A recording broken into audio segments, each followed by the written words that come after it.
Okay,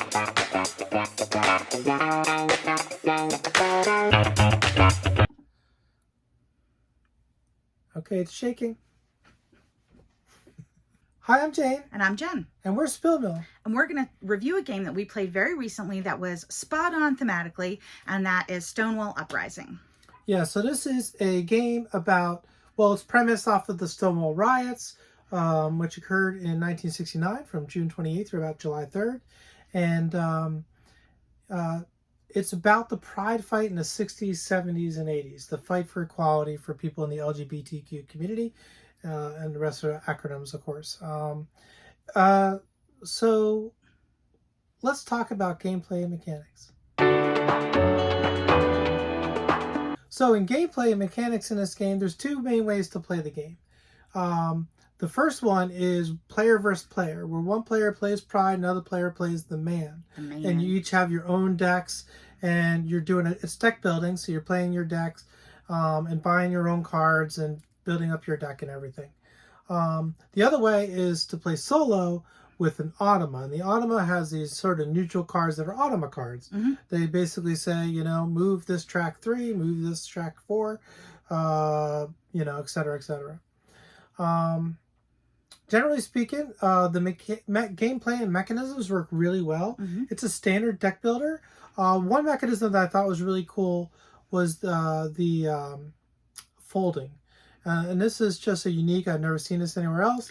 Yeah, it was really cool. Where you go back and forth, right, playing cards, and that's how the game plays. But if it's my turn and I fold, then I'm done for the round. But if you take an action, instead of folding, then I get a token I put on my deck, and I get to draw an extra card the next round, which makes my next round extra good. Yep. And every time you do an action, I draw another card. So you can keep going and keep going as long as you have cards. But I'm going to have an explosive turn next round. So you want to be really careful with that. And vice versa. Of course, the opponent could fold as well. And it even works with the automa. Yep. So if you're playing solo, the automa doesn't fold and you fold, then you'll be adding tokens to your deck. If you don't fold and the automa folds, which it can do, there's a trigger for that, then you have to put tokens on its deck. Mm-hmm. And so it can really backfire on you. What you're trying to do overall is move along these 3 main tracks and, push them to your side, the side of Pride or the side of the man. And the tracks are systemic support, public support, and individual support. So it reflects the different levels of struggle that you have when you're trying to create change and achieve equality. And then there's even an overall track called the Overton Window track that basically reflects the overall state of things for acceptance of the LGBTQ community. And the way you win the game, for example, if you're Pride, is you want to get the Overton Window track down, and then you have these dice that you win. You roll the dice, and if your dice add up to more than the Overton Window, you win. Of course, that takes a while to get to, and it's actually very tough.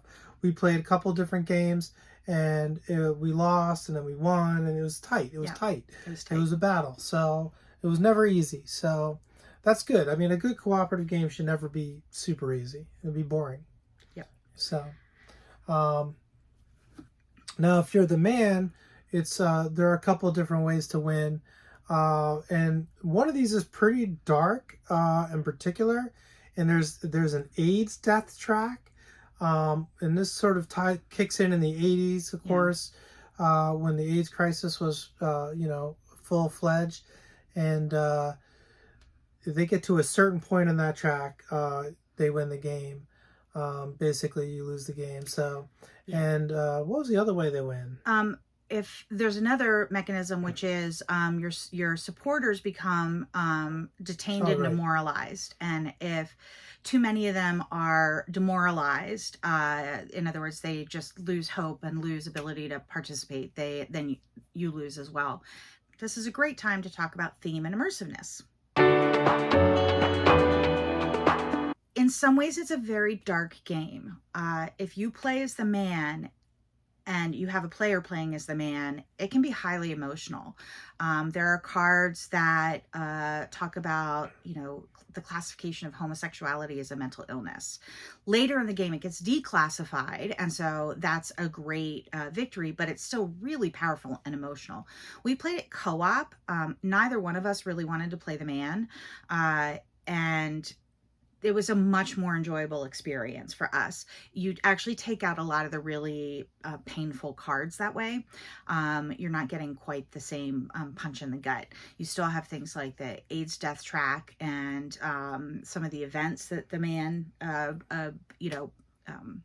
sets off can be really dark, but it feels a lot more empowering to play cooperatively as a solo game. And in that vein, it is very thematic. There's a lot of education there. There's a lot of information about activists during that time, about different, keystone events in the progress towards equality in the law, which we're not quite there, but it's really incredible. It was very moving and powerful for us to play.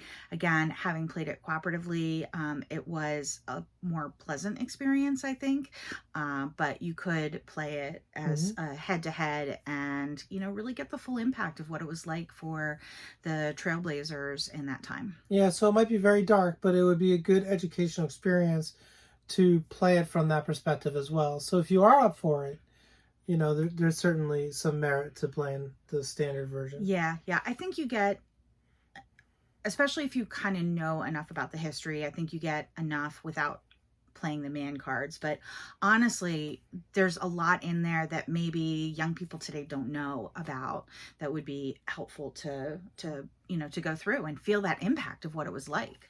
All that being said, I think this is the only game out there about this topic that is a gamer's game. Yeah, as Jen said, this is the only game really about this topic that we're aware of, and it's certainly the only gamer's game about the topic. And it's a good one. It plays really tight, really tough, and it's just really a lot of creativity went into it. A lot of the different things, like having an Overton window track, is just really creative in and of itself.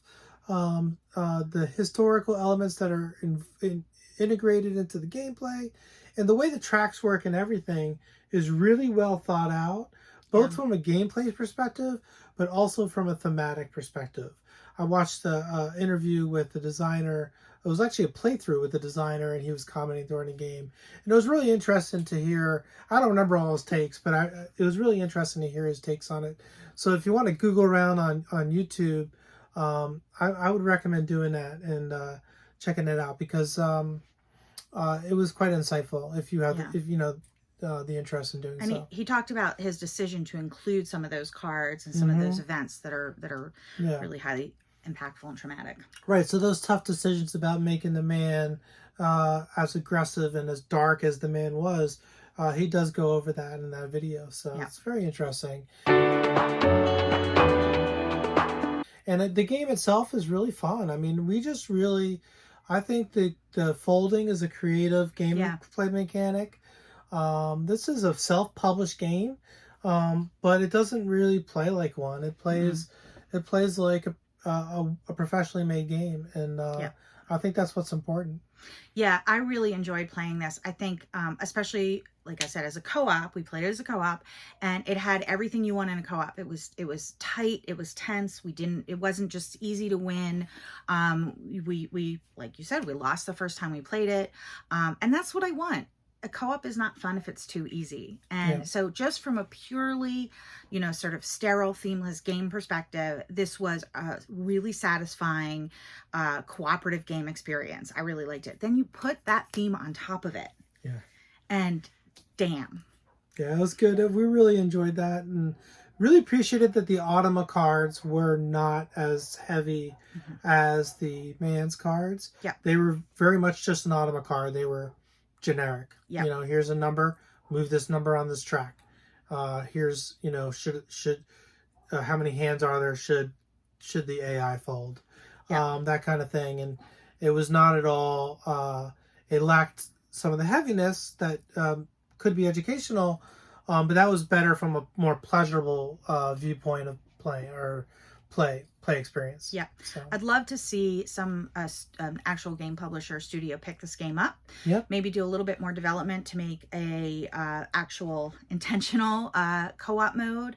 And I really love the idea of having an option where you can play with the really heavy dark version, but then there's also the one that is I hate to say sanitized, but it's lighter. It's just not as painful. Yeah, I mean, it's just a matter of you want it to be educational, but you don't want it to be a miserable experience. It's a game. So, and that's a tough balance in these games. I think this is one of the challenges it is in designing a game about this kind of topic is how do you make a game that really addresses the topic in a way that is respectful of the topic, educational, and fun. Yeah.